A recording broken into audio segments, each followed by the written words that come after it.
Morning everyone. आज हम आप लोगों को बीएलएड सेकेंड सेमेस्टर के विज्ञान विषय के अंतर्गत जीवन की क्रियाएं, जो चैप्टर ऑलरेडी हमारा चल रहा था, उसमें जीवन की क्रियाएं में से एक महत्वपूर्ण क्रिया है, उसको पढ़ाएंगे प्रजनन क्रिया।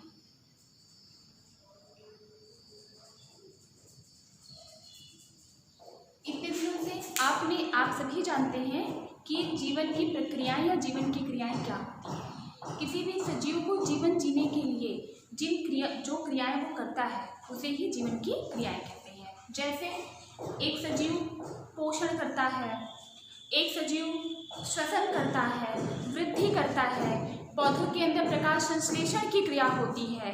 इस तरीके से एक सजीव जीवित रहने के लिए, अपने जीवन को कंटिन्यू करने के लिए बहुत सारी प्रक्रियाएं करता है। ठीक है, तो उसी तरह जीवन की प्रक्रियाओं के अंतर्गत आज हम आपको जो टॉपिक लेके आए हैं वो है प्रजनन क्रिया। ठीक है, जिसको इंग्लिश में क्या कहते हैं, रिप्रोडक्शन।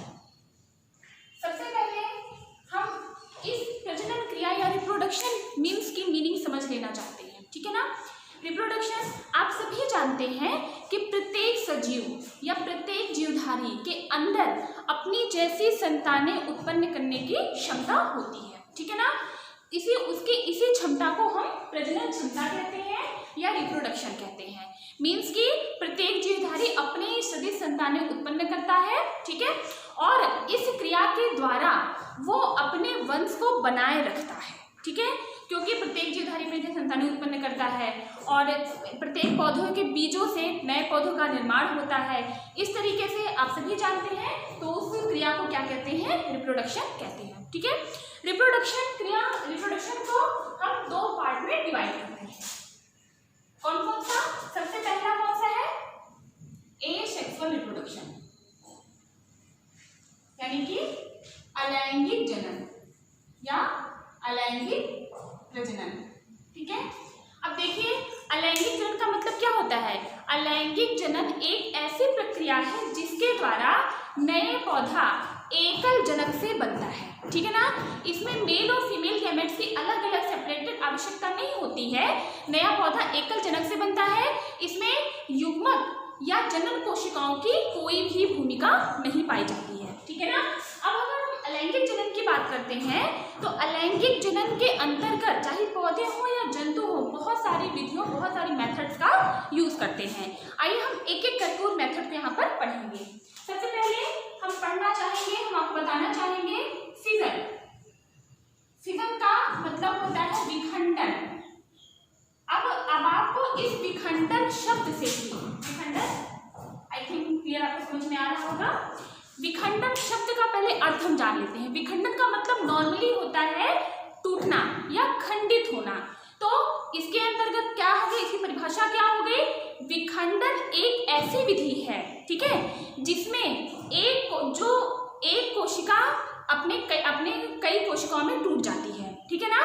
इसमें कोई भी एक जनक कोशिका सूत्री या असूत्री विभाजन द्वारा दो या दो से अधिक कोशिकाओं में टूट जाती है और प्रत्येक दो या दो से अधिक कोशिकाओं में विखंडित हो जाती है और उसका प्रत्येक विखंड मतलब प्रत्येक जो टूटा हुआ भाग होता है वो एक नए संतति कोशिका का निर्माण करता है। मैंने क्या बताया, एक जनक कोशिका दो या दो से अधिक कोशिकाओं में टूट जाती है। ठीक है ना। अब दो या दो से अधिक, अगर वो जनक कोशिका दो पार्ट में टूटती है तो उसे हम क्या कहते हैं, उसे हम कहते हैं बाइनरी फिजन। या दो से अधिक में टूटती है तो उसे हम क्या कहते हैं, मल्टीपल फिजन। मल्टीपल फिजन ये दो प्रकार के होते हैं। अब विखंडन के अंतर्गत हमें दो प्रकार पढ़ना है, एक पढ़ना है बाइनरी फिजन, एक पढ़ना है मल्टीपल फिजन। ठीक है ना। बाइनरी फिजन में सबसे पहले कोई भी पेरेंट सेल दो पार्ट में टूटता है। मल्टीपल फिजन में पेरेंट सेल दो से अधिक पार्ट में टूटता है। पेरेंट सेल टूटता कैसे है, हम यहाँ पे ये समझने की जरूरत है। देखिए हम एक एग्जाम्पल लेते हैं अमीबा का, जो आप सभी जानते हैं वो एक कोशिकीय जीव है, प्रोटोजोआ संघ का प्राणी है और ये इसका जो आकार है वो अनियमित आकार का होता है। इसका कोई निश्चित आकार नहीं होता है और इसमें फास्फेट पाया जाता है। सूडोपोडिया के माध्यम से ये गमन करता है, जनन करता है, वृद्धि करता है, ये सारी चीजें। ठीक है ना। आइए हम आपको यहाँ पर बताते हैं। देखिए है ये अमीबा, ठीक है ना, केंद्रक है। अब क्या है, केंद्रक इसका दो भागों में टूटता है। सबसे जब ये केंद्र टूटता है इसकी बॉडी कैसे होती है, स्ट्रेच होती है और केंद्र किसका दो भागों में टूटता है। अब ये धीरे धीरे क्या होता है, दोनों जो पार्ट है वो अलग सेपरेट होने का प्रयास करते हैं और अंत में वो क्या है, दो अलग अलग संतति का निर्माण करते हैं। तो ये देख लीजिए, ये पहला है जिसमें एक मैच्योर अमीबा है। मैच्योर अमीबा का जो न्यूक्लियस है वो टू पार्ट्स में डिवाइड हुआ और उसके साथ साथ जो सेल बॉडी है इसमें भी स्ट्रेच्ड हुआ और दोनों केंद्र अलग अलग हो गए और प्रत्येक दोनों बॉडी भी अलग अलग जाकर दो केंद्र का, दो अमीबा का निर्माण ये कर दिए।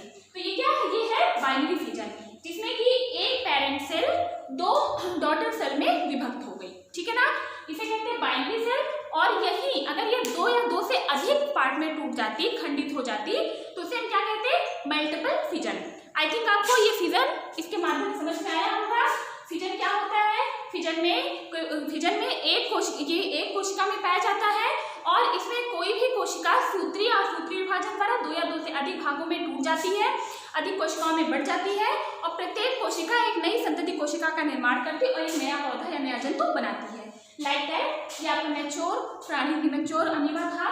मैच्योर में दो पार्ट में डिवाइड हुआ, किस तरीके से, ये सीरियल वाइज है, 2, ये 3 और ये 4। इस तरह क्या करके ये दो अलग अलग संतति कोशिका बन गई। ठीक है, अब हम ये आपका पहली विधि थी। इसी तरीके से मल्टीपल फिजन होता है। मल्टीपल फिजन को समझाने की जरूरत नहीं है, जैसे बाइनरी फिजन होता है वैसे मल्टीपल फिजन भी होता है। बाइनरी फिजन में दो पार्ट में टूटता है और मल्टीपल फिजन में कोई भी मैच्योर बॉडी अधिक दो या दो से अधिक पार्ट में टूट जाती है। अब हम इसका सेकेंड टॉपिक पढ़ते हैं जो कि अलैंगिक प्रजनन का ही भाग है। दूसरा क्या है, बडिंग। बडिंग की हिंदी होती है कलिकोत्पादन। आप जानते हैं बड मीन्स होती है कली यानी कलिका और बडिंग मतलब होता है कलिकोत्पादन। कलिकोत्पादन, ठीक है। हम समझने का प्रयास करेंगे। देखिए, आपने ईस्ट का नाम सुना होगा, आपने हाइड्रा का नाम सुना होगा। हाइड्रा एक पौधा है, इसमें क्या होता है, प्रत्येक पेरेंट सेल में एक बड का निर्माण हो जाता है। ठीक है ना, वो बड धीरे धीरे बड़ा होकर के अपने जो मूल पौधा है उससे अलग हो जाता है और नए पौधे का निर्माण करता है। जैसे हम यहाँ एग्जाम्पल ले रहे हैं एक हाइड्रा का, ठीक है ना। जैसे मान लीजिए ये हाइड्रा है, ठीक है ना। अब इसमें क्या होता है, इसमें एक बड का निर्माण होता है। यहाँ पे ये कंप्लीट हाइड्रा, यहाँ पे छोटी सी बड यानी कली के रूप में है। अब यही कली आगे जाइए तो ठीक है। नेक्स्ट ये जो है इससे अलग हो गया। अब ये है आपका न्यू प्लांट, जिसका पेरेंट प्लांट ये था। अब देखिए, एक पेरेंट मैच्योर प्लांट था, मैच्योर पौधा था या मैच्योर जंतु था, हाइड्रा है। हाइड्रा में एक बड जैसी एक कलिका जैसे छोटा सा उभार आ गया। आप जानते हैं आपके पौधों में जो कली बनती है, पौधों में आप जनरली हर प्रकार का पौधा देखते होंगे, गेंदा है, गुड़हल है, गुलाब है, जैसा ही कली है, कली से ही फूल बनता है। तो बड मतलब होते हैं कली। देखिए, छोटा सा कलिका जैसा उभार हो गया और यही कलिका मैच्योर प्लांट की तरह आप देखिए ग्रोथ कर रही है और फिर ये अपने पेरेंट सेल से जब मतलब कंप्लीटली ग्रोथ कर लेती है तो अपने पेरेंट सेल से ये अलग हो जाती है। ठीक है ना, ये डॉटर सेल है, डॉटर सेल यानी कि न्यू प्लांट है। तो इस तरीके से बडिंग या कलिकोत्पादन से भी एसेक्सुअल रिप्रोडक्शन के अंतर्गत नए कांड का विकास होता है या नए कांड की बॉडी का निर्माण होता है। ठीक है ना। अब हम इसका जो थर्ड टॉपिक है वो हम पढ़ते हैं, उसे कहते हैं फ्रेगमेंटेशन। फ्रेगमेंटेशन की हिंदी आप सभी जानते हैं होती है खंडन। अब यहाँ पे हम आपको समझा देना चाहेंगे। देखिए, ये है विखंडन, ये है खंडन। विखंडन का आशय क्या होता है, विखंडन का आशय होता है वो पेरेंट सेल दो भागों में टूटती है। और खंडन का मतलब क्या होता है, खंडन का मतलब होता है कि उसका जो पेरेंट सेल है उसका जैसे कि फिलामेंट है, अलग अलग फिलामेंट टूट जाते हैं। जैसे स्पाइरोगायरा के फिलामेंट है, उसके जो शरीर है उसके कई पार्ट हो जाते हैं और प्रत्येक पार्ट एक नया प्लांट का निर्माण कर लेती है। ठीक है ना। जैसे यहाँ पे हम आपको बता दे रहे हैं, जैसे मान लीजिए ये है स्पाइरोगायरा, ठीक है ना। सब में एक न्यूक्लियस है हर एक पार्ट में। अब यहाँ पे देखिए ये 3 भागों में टूट गई, ठीक है। और प्रत्येक स्पाइरोगायरा एक नए स्पाइरोगायरा के रूप में जनरेट हो गया। आप देखते होंगे, अगर आप ध्यान देते होंगे तो ये आप मान के चलिए कि ये स्पाइरोगायरा का फिलामेंट है। प्रत्येक एक फिलामेंट अपने कई पार्ट में टूट गया और प्रत्येक पार्ट इसका एक नए स्पाइरोगायरा का निर्माण कर दिया। इसे हम क्या कहते हैं, इसे हम कहते हैं खंडन। ठीक है ना। तो ये क्या है, अभी आपने विखंडन और खंडन में यही अंतर समझिए। विखंडन में एक जो कंप्लीट बॉडी थी, जो मैच्योर बॉडी थी, जो पेरेंट सेल थी, उसमें उसकी कोशिका स्ट्रेच हुई, उसका जो न्यूक्लियस हुआ 2 भागों में अपार्ट हुआ। आफ्टर दैट दो नए पौधे या 2 नए सेल या 2 नए प्लांट बॉडी बन गई। और खंडन में क्या हुआ, खंडन में एक बॉडी का कई पार्ट में खंडन हो गया और वो क्या हुआ, वो नए पार्ट का निर्माण की, नए प्लांट का निर्माण की। इसमें मैंने आपको अमीबा का एग्जाम्पल दिया था, इसमें मैंने आपको हाइड्रा का एग्जाम्पल दिया था और मैंने इसमें आपको स्पाइरोगायरा के फिलामेंट का एग्जाम्पल दिया। ठीक है ना। अभी हम इरेज करते हैं।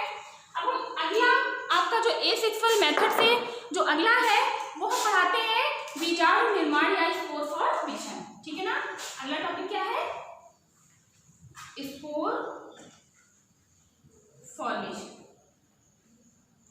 यानी कि इसको हिंदी में कहते हैं बीजाणु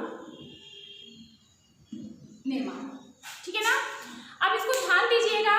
देखिए इसमें किसी भी पेरेंट सेल में एक स्पोर केस होता है। स्पोर केस का मतलब होता है किसी भी जनक पौधे में एक बीजाणु पेटिका पाई जाती है, जिन बीजाणु पेटिकाओं में बहुत सी असंख्य प्रजनन इकाइयां मौजूद होती हैं या प्रजनन इकाइयां पैदा होती हैं। इन्हीं प्रजनन इकाइयों को हम क्या कहते हैं, बीजाणु कहते हैं। और किसी भी माध्यम से ये जो बीजाणु केस है, ये जो स्पोर केस है, ये फट जाती है, यानी बीजाणु धानी क्या होती है, वो फट जाती है। और फटने के बाद वो जो प्रजनन इकाई के बीजाणु होते हैं, बीजाणु हवा के माध्यम से, पानी के माध्यम से या किसी फीड के माध्यम से कैसे भी जाके एक नए पौधे का वहां से अलग हो जाते हैं, नए पौधे का निर्माण करते हैं। जैसे अगर हम इसकी बात करते हैं, ये मान के चलिए कि जैसे बहुत सारी चीजें हैं कि जैसे कि हम ये मानते हैं ये स्पोर केस, मैंने आपको क्या बताया कि इसमें जनक पौधे में एक बीजाणु केस होते हैं। ठीक है ना, स्पोर केस होते हैं। जैसे ये है, इसमें बहुत सारे स्पोर्स होते हैं छोटे छोटे। ठीक है। और इसी स्पोर, ये स्पोर है और ये जो है ये स्पोर केस है, यानी कि जिसे कहते हैं बीजाणु धानी। ठीक है ना। और ये क्या है, इसके अंतर्गत ये जो पाए जाते हैं इसे प्रजनन इकाइयां कहते हैं, या प्रजनन इकाइयों को इसको हम स्पोर्स भी कहते हैं। ये आपके स्पोर्स है, यानी कि बीजाणु, ये आपका स्पोर केस। ठीक है ना। अब जब ये मैच्योर हो जाती है और जब ये फट जाती है, तो ये क्या है, जब ये फट जाती है तो ये इसमें क्या होता है, ये कई सारे ये बाहर निकल आते हैं। ध्यान दीजिए क्या है, ये बीजाणु धानी है। ठीक है। स्पोर केस है, स्पोर केस में बहुत सारे स्पोर है, इसी को कहते हैं प्रजनन इकाइयां। जब ये मैच्योर होती है तो ये स्पोर केस फट जाते हैं और ये जो स्पोर्स हैं ये बाहर आ जाते हैं। ये मान के चलिए ये बाहर आ जाते हैं और बाहर आने के बाद प्रत्येक स्पोर से एक नए प्लांट का निर्माण होता है और ये स्पोर से मिट्टी में बिखर जाते हैं या फिर भोजन में पहुंच जाते हैं या फिर जमीन में हवा के द्वारा कैसे भी करके ये बिखर जाते हैं और प्रत्येक स्पोर से वहीं जहां गिरते हैं वहीं ये उगते हैं और नए प्लांट का निर्माण करते हैं। ऐसा प्रायः राइजोपस के कवक में होता है। राइजोपस के कवक में बीजाणु निर्माण द्वारा ही प्रजनन होता है। ठीक है ना। जैसे न्यूकर हुआ, राइजोपस हुआ, तो इसमें किसके द्वारा होता है, इसमें स्पोर फॉर्मेशन या बीजाणु निर्माण के द्वारा अलैंगिक प्रजनन होता है। ठीक है ना। अब हम अलैंगिक प्रजनन की जो अलग मेथड, दूसरा मेथड है, अगला मेथड है जिसे हम कहते हैं रीजनरेशन।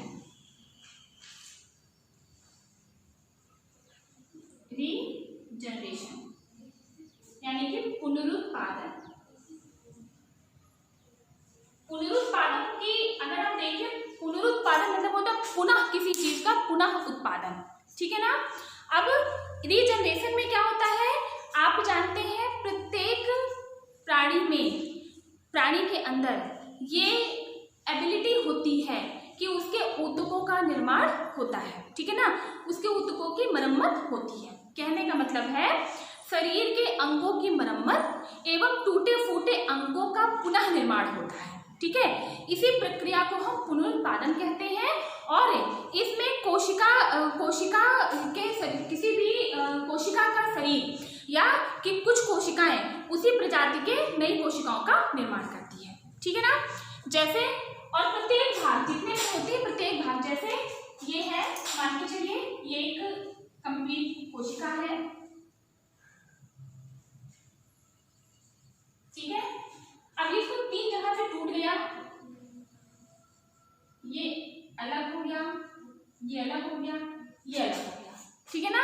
अब जो टूटा हुआ भाग है ये फिर से नई कोशिका में बन जाएगा, फिर से उसका टूटे हुए भाग की मरम्मत हो जाएगी। तो ये क्या है, रीजनरेशन है, पुनरुत्पादन। ये पौधे में नहीं होता है, ये प्रायः जंतुओं में होता है। अगर हम पौधों की बात बताते हैं तो पौधों में मैंने आपको बताया था फ्रेगमेंटेशन यानी खंडन, ठीक उसी प्रकार से ये होता है। कहने का आशय है कि शरीर के अंगों की या टूटे फूटे अंगों की मरम्मत या उन अंगों का पुनः निर्माण होता है, इसी प्रक्रिया को पुनरुत्पादन कहते हैं, ठीक है। इसमें शरीर की कोशिकाएं तो कुछ भागों में टूट जाती है और प्रत्येक भाग नए कोशिका का निर्माण करती है, ठीक है। अब अगला सबसे महत्वपूर्ण भाग हम पढ़ते हैं वेजिटेटिव प्रोपेगेशन, ठीक है। वेजिटेटिव प्रोपेगेशन का मतलब है कि कायिक प्रवर्धन। क्या है, ये भी एसेक्सुअल के अंतर्गत आता है, वेजिटेटिव प्रोपेगेशन या कायिक प्रवर्धन, ठीक है। अब सबसे पहले हम जानना चाहेंगे, आपको बताना चाहेंगे वेजिटेटिव है क्या, ठीक है। देखिए आपने सुना होगा, आप पौधों के कटिंग के द्वारा, ग्राफ्टिंग के द्वारा आप नए पौधों को लगाते हैं। गुलाब की टहनियाँ काट करके आप नए गुलाब का निर्माण करते हैं, नए गुलाब का पौधा बनाते हैं। और आलू को देखिए, उसमें आप आलू की जब रोपाई करते हैं तो आलू में भी कुछ ऐसे वेजिटेटिव पार्ट होता है जिसको आप अलग अलग करके आलू का नया पौधा लगाते हैं, ऐसा होता है ना। ठीक वैसे ही कायिक प्रवर्धन में पौधों में कई भाग होता है, कुछ कायिक अंग होते हैं, कुछ जनिक अंग होते हैं। कायिक अंग में जैसे आपके तने हुए, जड़ हुए, टहनियाँ हुई, पत्ते हुए, ये सब कायिक अंग है। और जनन अंग में जैसे फूल हुए, बीज हुए, फल हुए, ये जनन अंग है।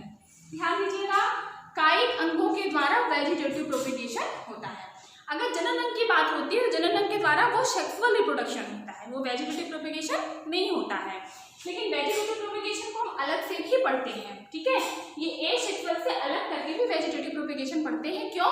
क्योंकि वेजिटेटिव प्रोपेगेशन के जब कायिक भाग द्वारा नए पौधे का निर्माण होता है तो उसे हम एसेक्सुअल कहते हैं, जब जनिक भाग द्वारा नए पौधे निर्माण होता है तो उसे हम सेक्सुअल कहते हैं, ठीक है। फिर से बता देते हैं, कायिक अंग क्या है पौधे का।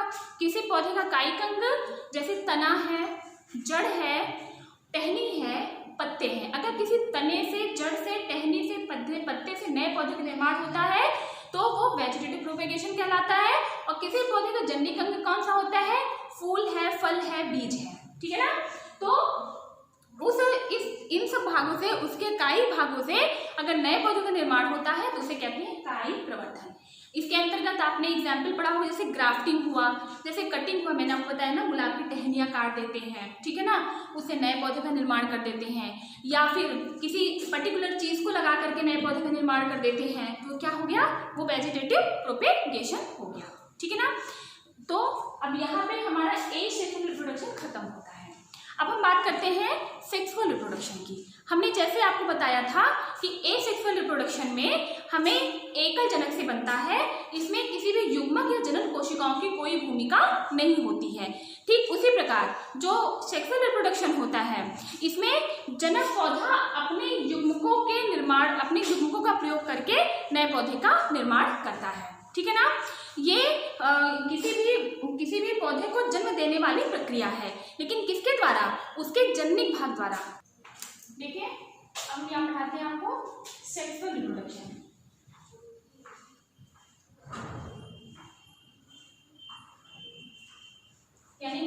लैंगिक जनन। मैंने आपको अलैंगिक जनन में क्या बताया था कि ये एकल जनक से बनता है, इसमें युग्मक या जनक कोशिकाओं की कोई भूमिका नहीं होती है, इसमें सूत्रीय विभाजन या समसूत्रीय विभाजन से बनता है, और ठीक वैसे ही जो सेक्सुअल रिप्रोडक्शन होता है इसमें पेरेंट सेल की अलग अलग पेरेंट सेल की भूमिका होती है। इसमें मेल गैमेट्स और फीमेल गैमेट्स की अलग अलग आवश्यकता होती है, ठीक है ना, क्योंकि एकल जनक से नहीं बनता है, इसमें अलग अलग जनक से मादा और नर अलग अलग जनक होने चाहिए। प्लांट की बात करते हैं तो एक ही प्लांट में होता है, एक ही फ्लावर में मेल जेनाइटल ऑर्गन और फीमेल जेनाइटल ऑर्गन एक ही फ्लावर में होता है। और अगर एनिमल्स की बात करते हैं तो सम टाइम जब लोअर एनिमल्स होते हैं तो एक में होता है, अदरवाइज वो फीमेल और मेल अलग अलग होते हैं, ठीक है। यहाँ पर हम आपको सारा बताएंगे, ठीक है। तो इसमें क्या है कि जब भी किसी भी कोई भी जनक पौधा अपने युग्मकों का प्रयोग करके नए पौधे का निर्माण करता है, युग्मक मतलब युग्म मतलब दो, एक मेल से एक फीमेल से, मतलब कोई भी पौधा जनक पौधा जब अपने युग्मकों के निर्माण से, अपने युग्मकों के प्रयोग से नए पौधे का निर्माण करता है तो उसे क्या कहते हैं, लैंगिक जनक कहते हैं, ठीक है ना। और पादपों में नर, और मैंने आपको बताया कि प्लांट में क्या होता है, मेल और फीमेल एक ही जनन अंग है जो कि एक ही पौधे में पाया जाता है, ठीक है ना। और फलों और जैसे जनन अंग क्या है, मैंने आपको बताया था अभी जब मैं ये वेजिटेटिव प्रोपगेशन पढ़ा रही थी कि जन्निक अंग क्या है और कायिक अंग क्या है। जन्निक अंग में फूल आते हैं, फल आते हैं, बीज आते हैं। बीज किसमें पाए जाते हैं, फूल और फल के अंदर पाए जाते हैं, ठीक है ना। तो इसमें क्या है, एक ही पुष्प में पाए जाने वाले पुष्प नर, और पुष्प में नर भी अंग भी होता है और मादा अंग भी होता है, जिसमें वो नर युग्मक और मादा युग्म बना करके निषेचन की क्रिया को सुनिश्चित करते हैं ताकि प्रजनन के लिए नए पौधे या नए बीज तैयार हो सके, ठीक है ना। अब हम यहाँ पे बात करते हैं और यहाँ बात करते हैं कैसे ये युग्मक कैसे बनते हैं। देखिए सबसे पहला चीज, इसमें कई स्टेप्स होते हैं। अगर हम चरण की बात करते हैं, सबसे पहला चरण क्या होता है, सबसे पहला चरण होता है कि इसमें जो पुष्प के नर अंग है उसे हम क्या कहते हैं, पुंकेसर कहते हैं, यानी कि स्टेमन। पुष्प के नर अंग को क्या कहते हैं, स्टेमन कहते हैं। और इसी स्टेमन में यह पौधों के नर युग्म को, ये जो स्टेमन है ये पौधों में नर युग्मक बनाने के लिए उत्तरदायी होते हैं, ठीक है ना। इसके लिए अब इसी में जो पुरुष के मादा अंग, जो फूल पुष्प का जो मादा अंग है उसे हम क्या कहते हैं, स्त्री केसर कहते हैं, इसे पुंकेसर कहते हैं, इसे स्त्री केसर कहते हैं या कार्पस, CARPELS, ठीक है ना। पहली दो चीज हो गई। पहले मेथड क्या हो गया कि पुष्प में नर अंग को स्टेमन या पुंकेसर कहते हैं, नर युग्म जो कि नर युग्म बनाने के काम में आता है, और पुष्प के जो मादा अंग है उसे स्त्री केसर या कार्पल्स कहते हैं, जो क्या करता है, जो मादा युग्मक बनाने के काम में आता है, ठीक है ना। जो पुंकेसर नर युग्मक बनता है वो किसमें होता है, वो परागकण या पोलन ग्रेन में पाया जाता है। नर युग्मक किसमें पाया जाता है, पोलन ग्रेन में। आपने पॉलिनेशन की प्रक्रिया आगे पढ़ाएंगे तो आपको बताएंगे, ठीक है ना। नर युग्मक क्या करता है, नर युग्मक बनाने का जो वो स्टेमन है वो पुंकेसर है। ये पुंकेसर हम पुष्प के नर भाग को कहते हैं, जो कि नर युग्मक यानी कि मेल गैमेट्स फॉर्म करता है, और मेल गैमेट्स किसमें पाया जाता है, पोलन ग्रेन में पाया जाता है। ठीक वैसे ही जो पुष्प का जो मादा भाग होता है उसे स्त्री केसर में पाया जाता है, इसे कार्पल्स कहते हैं, जो कि ये फीमेल गैमेट्स बनाने का कार्य करता है। और ये किसमें पाया जाता है, ये पाया जाता है आपके ओव्यूल में, बीजांड में, ये पाया जाता है आपके ओव्यूल में, ठीक है ना।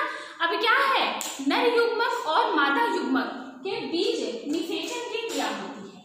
ये है मेल गैमेट्स और फीमेल गैमेट्स के बीच निषेचन की प्रक्रिया होती है, जिसमें कि निषेचित कोशिकाएं ओव्यूल में विकसित होकर बीज बनाती हैं।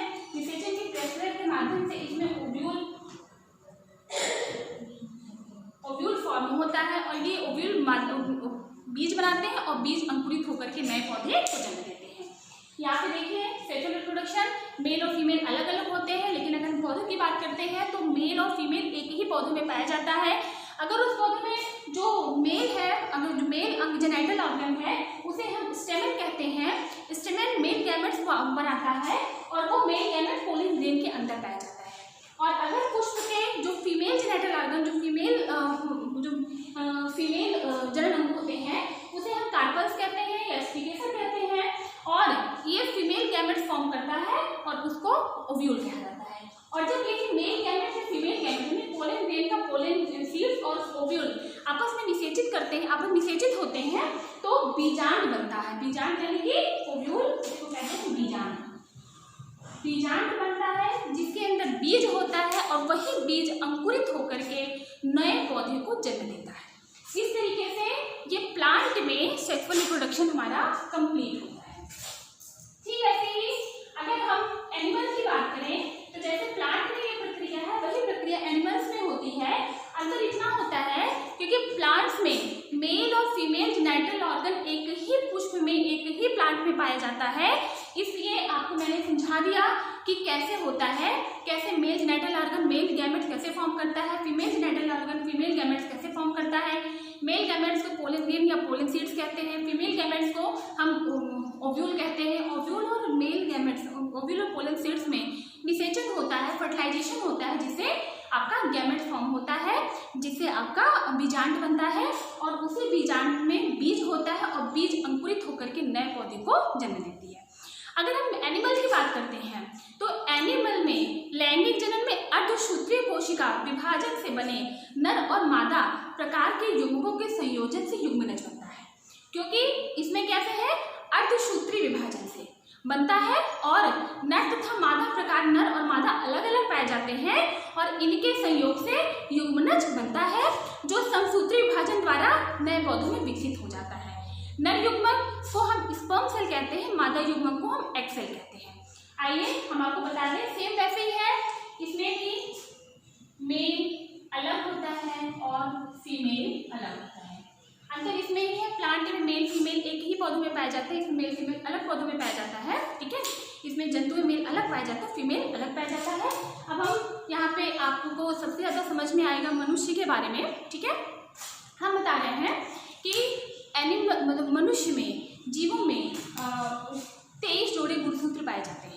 ठीक है ना, जिसमें कि 22 जोड़े गुणसूत्र मेल और फीमेल में एक जैसे होते हैं। एक जोड़ा गुणसूत्र जो कि मेल और फीमेल को मेल और फीमेल में कन्वर्ट करता है, कि वही डिसाइड करता है कौन मेल है कौन फीमेल है। अगर मेल की बात करते हैं तो मेल में XX पाया जाता है, फीमेल में XX पाया जाता है और मेल में XY पाया जाता है। ठीक है ना, अब यहाँ पे मैंने क्योंकि गैमेट्स की बात कही, इसमें युग्मनज का निर्माण की बात कही। ठीक है, तो मेल में क्या होता है, मेल में ये XY है और फीमेल में क्या है, ये XX है। अब देखिए, जब डिसेक्शन की जब फर्टिलाइजेशन की प्रक्रिया होती है तो मेल से क्या होता है, एक मेल से आता है, एक फीमेल से आता है। अब यहाँ पे फिर युग्मनज का निर्माण हुआ। ठीक है, मतलब नई संतति कोशिका बनी। और अगर यही चीज यहाँ से आता तो क्या बनता, यहाँ भी एक युग्मनज का निर्माण बनता, यानी कि नई संतति कोशिका बनती।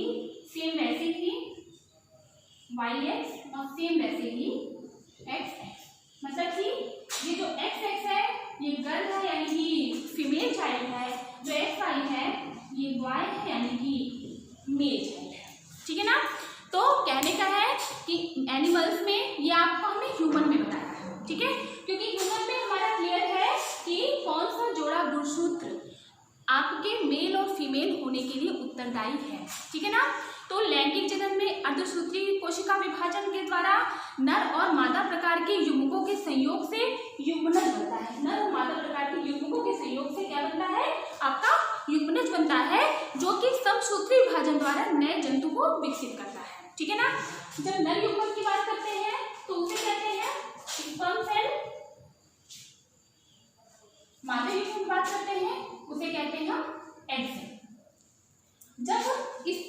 जब इस एक स्पर्म और एग मिलके क्या करते हैं, आपके कोई भी जाइगोट फॉर्म करते हैं तो उसे नए पौधे का, नए जंतु का जन्म होता है। आपको यहाँ बता देते हैं। हम मेल की बात करते हैं तो मेल में जो है उसे कहते हैं स्पर्म सेल, और जो मादा में है मादा युग्मक को कहते हैं एग सेल। अब जब एक स्पर्म सेल एक एग सेल से फर्टिलाइज होते हैं, फर्टिलाइजेशन करते हैं, तो यहाँ पे जाइगोट फॉर्म करते हैं और यही जाइगोट आपके विकसित हो जाते हैं और नए जंतु का निर्माण करते हैं। ठीक है ना। तो यहाँ पे हमने आपको जीवन की प्रक्रियाओं के अंतर्गत रिप्रोडक्शन पढ़ाया। रिप्रोडक्शन में हमने आपको एसेक्सुअल पढ़ाया, सेक्सुअल पढ़ाया। एसेक्सुअल क्योंकि हमने आपको बताया था कि एक ही पेरेंट से बनता है, एक ही जनक से बनता है, इसमें युग्मनज या जनन कोशिकाओं की कोई भूमिका नहीं होती है, इसलिए इसमें कई मेथड है, फिजन है, बडिंग है, फ्रेगमेंटेशन, स्पोर फॉर्मेशन और रीजनरेशन है। ठीक है ना। फिर हमने सेक्सुअल पढ़ाया था। सेक्सुअल मैंने आपको बताया mail genital organ, female genital organ अलग अलग कोशिकाओं में होते हैं, और मेल जेनिटल ऑर्गन में स्पर्म सेल जो नर युग्मक है उन्हें स्पर्म सेल कहते हैं। फीमेल जेनिटल ऑर्गन के जो मादा युग्मक होते हैं उन्हें एग सेल कहते हैं। जब स्पर्म सेल एग सेल आपस में फर्टिलाइज होते हैं तो जाइगोट को फॉर्म करते हैं, जिससे और जो जाइगोट समसूत्री विभाजन द्वारा विकसित होकर नए जंतु का विकास करता है। ठीक है ना। हमने वेजिटेटिव प्रोपेगेशन पढ़ाया था। वेजिटेटिव प्रोपेगेशन मैंने आपको बताया था कि कायिक अंग जनन अंग दो होते हैं। कायिक अंग जैसे तने हैं, जड़ हैं, टहनी है। जनन अंग जैसे फूल है, फल है, बीज है।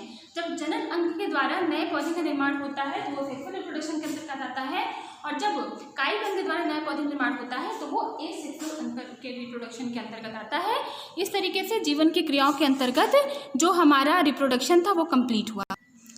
अब जीवन की क्रियाओं में हमने आपको एक है वृद्धि। वृद्धि मैंने आपको बताया था कि वृद्धि जंतुओं में भी होती है, पौधों में भी होती है। जंतुओं में कैसे होती है? जंतुओं में उसके एक ही बहुत धीमी गति से होती है, क्योंकि उसके वृद्धि शरीर में अंगों में वृद्धि करना तो होता ही होता है, और जो पौधों में धीमी गति से होती है, जंतुओं में होती है, उनके शरीर के अंगों का वृद्धि हो जाती है।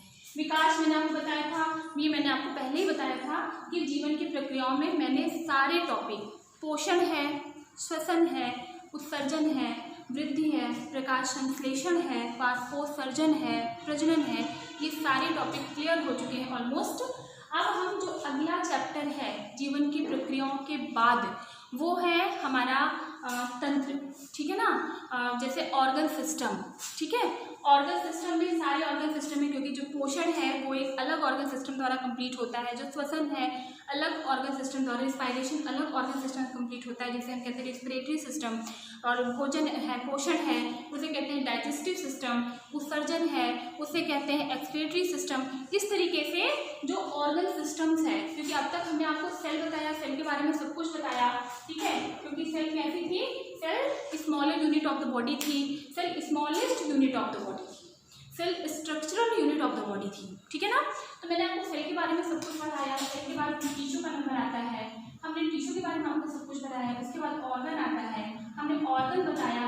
अब हमको ऑर्गन मैंने आपको ये सब बताया। अब हम आपको इसमें मैंने आपको जीवन की प्रक्रिया, लाइफ एक्टिविटीज़ के बारे में बताया। लाइफ एक्टिविटीज़ आप पढ़े। अब हम आपको बताएंगे ऑर्गन सिस्टम, क्योंकि किसी भी ऑर्गेनिज्म में, किसी भी ऑर्गेनिज्म को बनने के लिए इतनी सारी प्रक्रियाओं से गुजरना पड़ता है। तो ऑर्गन सिस्टम हम आपको बताते हैं, ये हम आपको नेक्स्ट क्लास में बताएंगे। और आपके कोर्स में जितने भी हैं, डाइजेस्टिव सिस्टम है, रिस्पिरेटरी सिस्टम है, एक्सक्रीटरी सिस्टम है, मैस्कुलर सिस्टम है, ये सारे नर्वस सिस्टम है, ये सारे सिस्टम आपको नेक्स्ट क्लास में पढ़ाएंगे। आप तब तक अपनी क्लासेस पढ़िए। जो नहीं समझ में आता है उसे आप पूछ सकते हैं कमेंट बॉक्स में जा करके। ठीक है। Thank you.